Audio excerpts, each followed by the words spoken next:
Welcome to the Midnight Bible Study. I thought I would just tell my testimony about how I went from Protestant to Catholic. That's it. So I grew up Protestant. I was baptized. I actually get passionate when I talk about Protestants, and the reason why is because it's a big part of my life. I was baptized in the Episcopalian Church as pretty much a baby. I can actually remember it. It stands out as a flash of memory. I was baptized in the Episcopalian Church, and I met God in the Episcopalian Church as a little kid. Something like, that was the first time I literally experienced a sense of God, the reality of God, and that was something like maybe kindergarten or something before that. Anyway, then after that, for various reasons, our family moved to a farm and we drifted away from the church. And we were like one of those families who went to church on Christmas. Anyway, so I became essentially a farm kid. I grew up in the woods as a woodcutter and lumberjack. And I came from a heathen part of the country, the Pacific Northwest, where essentially, it's easy to forget that God exists for years at a time because nobody ever mentions him. And you don't see churches very often either. And if you did see a church, it wouldn't even catch my attention. So anyway, I was probably a young adult, and I was in a job, and a coworker, in a strange backhanded way, he almost kind of tricked me into being reborn again, because I didn't really know what was happening. And then he goes, "Well, you've been reborn," because he asked me, Jesus is knocking on your door. Are you going to answer? And I was kind of irritated by this because I was going, well, of course, I'm a Christian. I mean, I knew I'd been baptized, and I just thought I was a Christian. So anyway, I was reborn, and this kind of irritated me a little bit because I figured, I was already Christian. Anyway, so that was the story of how I became reborn. But then he started having me go to his church. And I felt the call when they called down the aisle, and I was reborn a second time in front of his church, and he taught me how to read the Bible. I think if I recall, it was read 3 Psalms a day and 1 proverb a day, and in that way you'll get through them in a month. I believe that's how it was. I can't recall if it was a month if I got through all the proverbs. Anyway, I was constantly reading the Psalms and Proverbs, and that was life-changing for me. So I was reborn. I was reborn in that sense. I still had problems. I still had issues. I didn't really know the faith very well. But I believed I was a Christian, and I was a Christian. I was doing the best I could. I was going to church. And then I moved to Texas. I went to a church down in Texas. It was a Word of Faith church, sort of what I was used to at that point. And I liked the pastor. There was a great pastor down there, and he would give these super great speaker, give motivational talks every sermon, every week. And I would practically, I can't recall if I took notes. I think I did take notes because I was using these for trying to change my life. But it was kind of like I couldn't keep up with all this motivational sermons because, I'm still working on last week's 7 points, and then he'd have 9 more for this week, and pretty soon anyway, I'm not sure if I was really on the right track in terms of my faith. It was motivation. And anyway, then one day he had this deal where he had this big crystal eagle, and it was awesome. And then this was for $1,000 givers. This was a prize for $1,000 givers. And anyone who gives the church $1,000 gets this crystal eagle. And I don't know, somehow I didn't like this very much because I wanted that eagle.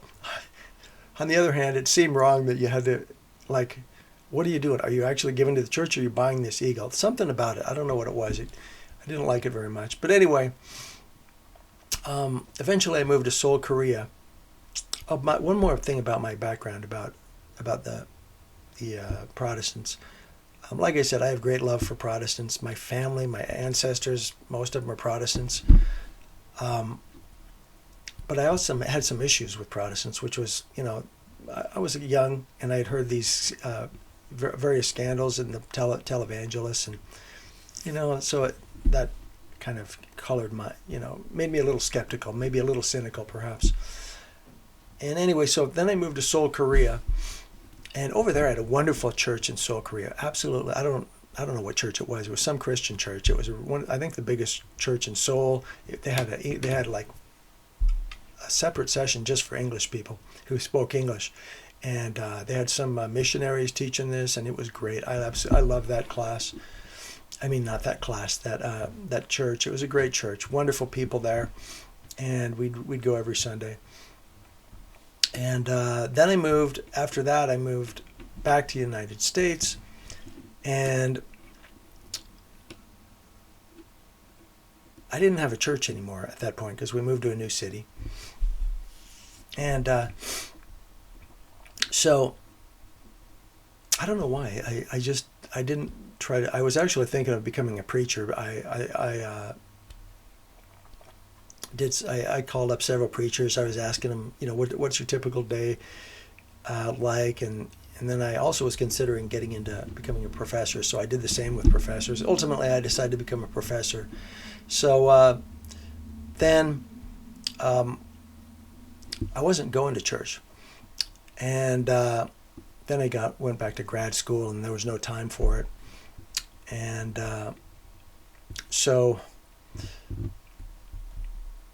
then when my wife and I had daughters, and they were, I said we had to do something to get them into church. So I thought, all right, well, let's go to that one down. I had married a Catholic. My wife was a former Catholic. She had become a Protestant. So we said, why don't you take him down to that Catholic church? You guys used to be Catholics. And she goes, okay. So she takes him down to, she was a Catholic. I mean, she was still a Catholic technically.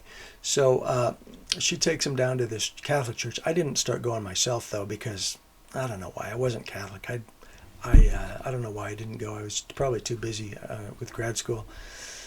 And so, one other thing that had happened a few years that was very significant for me, a few years prior to this, was I had found a book. In fact, I still have it here. I found this in a used bookstore called Divine Mysteries of the Holy Rosary. It's an extremely rare book. But this is about, it's about the Rosary, and I read a little bit about the Rosary, and I was I'm actually going to do a video on this shortly. I couldn't believe what I was reading. This was absolutely amazing, and I didn't really understand it, but I was not about to not buy this book just because of what was on the back cover. And so I had that. I didn't even know much. I didn't really understand the Rosary, but I knew that what I read was unbelievable. So I got that book, and so anyway, it was related to the Catholic Church. So anyway, my daughters are going to this Catholic church, and they were thriving. I mean, it was unbelievable. We had this incredible music director there. My daughters are in the choir. They're in the choir, and they're doing fantastic. They're homeschooled, so they're getting great social skills, and they're getting incredible confidence, and just doing amazing things in this church and in this choir. And I was like going, wow, this is incredible. They're doing a lot better than I did as a kid. So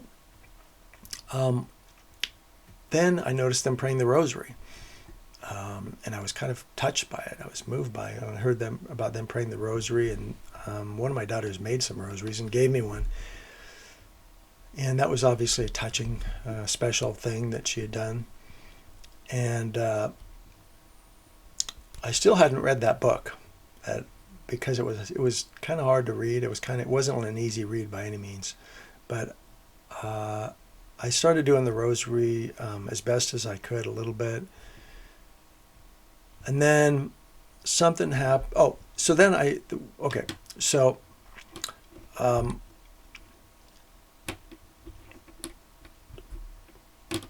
so anyway, sometimes I'd attend Mass at this point. Occasionally I'd attend Mass, but I had issues with it. Like, why do we bow? I didn't understand that. I was a Christian. We don't bow in the Christian church. And my understanding is God is with us and lives in our souls. And so now they're acting like God is there when I show up at church. Well, what have I been, where's he been all week? So that was a problem for me. I didn't understand what that was about. I didn't understand it. So, I think, and then the other issue that came up was the Eucharist, which is the bread and the wine, was like, apparently I wasn't supposed to have it because I was not a Catholic. And that kind of bothered me because, I'm sitting there, I wanted to have the bread and the wine like everybody else. And so, anyway, I went to what's called RCIA. Oh, yeah, so I went to RCIA, which is basically, if you want to become a Catholic, they have this weekly class. You go to it for, I don't know, a couple of months on Monday night or something for an hour, a few hours, a couple hours, something like that. And I got all my questions answered, and I learned, for example, the different, there's subtleties. Sometimes there's subtleties. This thing about, the host, which is the bread and the wine, and in reverence. I learned reverence, which is why you bow when you enter the church. And it's a little bit like being in the physical presence of Jesus as opposed to just the spiritual presence. And then as for the Eucharist, that also one part of that is, confession. Obviously that was another issue. I didn't like the idea of confession because I had plenty of sins to confess. So anyway, I got over that and went to confession. That's a whole nother story. When I went to confession, oh my goodness, I actually went in hostile because Christians don't go to confession. They confess straight to God. What's this nonsense? It was embarrassing, to be honest with you. I was embarrassed. So, but I had to do it if I'm going to become a Catholic, and I agreed to it. I mean, it's biblical. If you really look at the scripture carefully, that is what Jesus said. He said he gave to the apostles the right to forgive sins or to not forgive sins. And so that passes on to priests. And so I went, and I was actually hostile. I went in there angry to this confession, to this priest, and he was like, so look, man, I don't want to do this either, but, I'm just here to help. So I went through it, and it was a very emotional confessing, living up to the things I had done. And after that was all over, I left the church, and I have to tell you, the weight that was off, because I probably confessed to God for many of these things before, many times perhaps. But when I left that church, I felt lighter, and I felt a lightness and a happiness that I had never felt before. It was something unusual and wonderful. And so,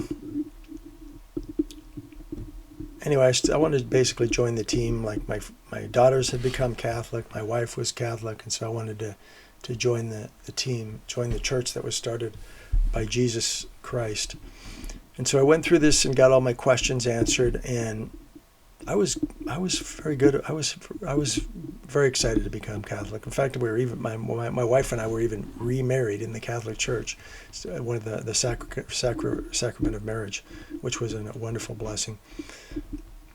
And I started praying the Rosary every single day. Now I'll talk more about that in another video soon. But the Rosary is very misunderstood and there's a lot of misinformation about the Rosary. The Rosary is all about the Gospels and Jesus Christ and honoring Mary, the mother of Jesus. It's not about worshiping Mary at all. It's about honoring the mother of Jesus. And it points you to Jesus and meditating on all the mysteries of the gospel, which is a tremendous blessing. If there's anything that will help a Christian or a Catholic get closer to the Gospels, that's one of the things that could really do it. It worked for me. It was incredible. It made a huge difference in terms of my faith in Christ and my closeness to Christ and my commitment to the faith. And that's the Rosary, daily praying the Rosary. What a blessing. So that's it. That's kind of my story, how I went from Protestant to Catholic. And I would say, just from a bird's eye view, in my own personal experience,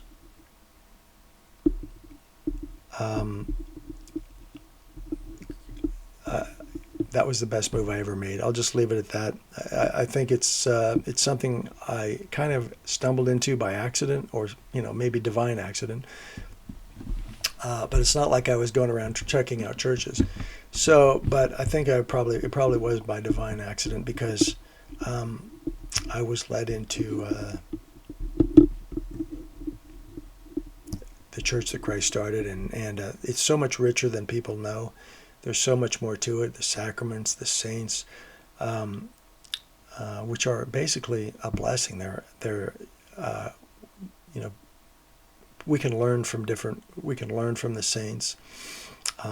Intercession is a big part of it that we talk about maybe another time. So there you go. There's my story briefly, and thanks for watching. God bless you, and good night from the Midnight Bible Study.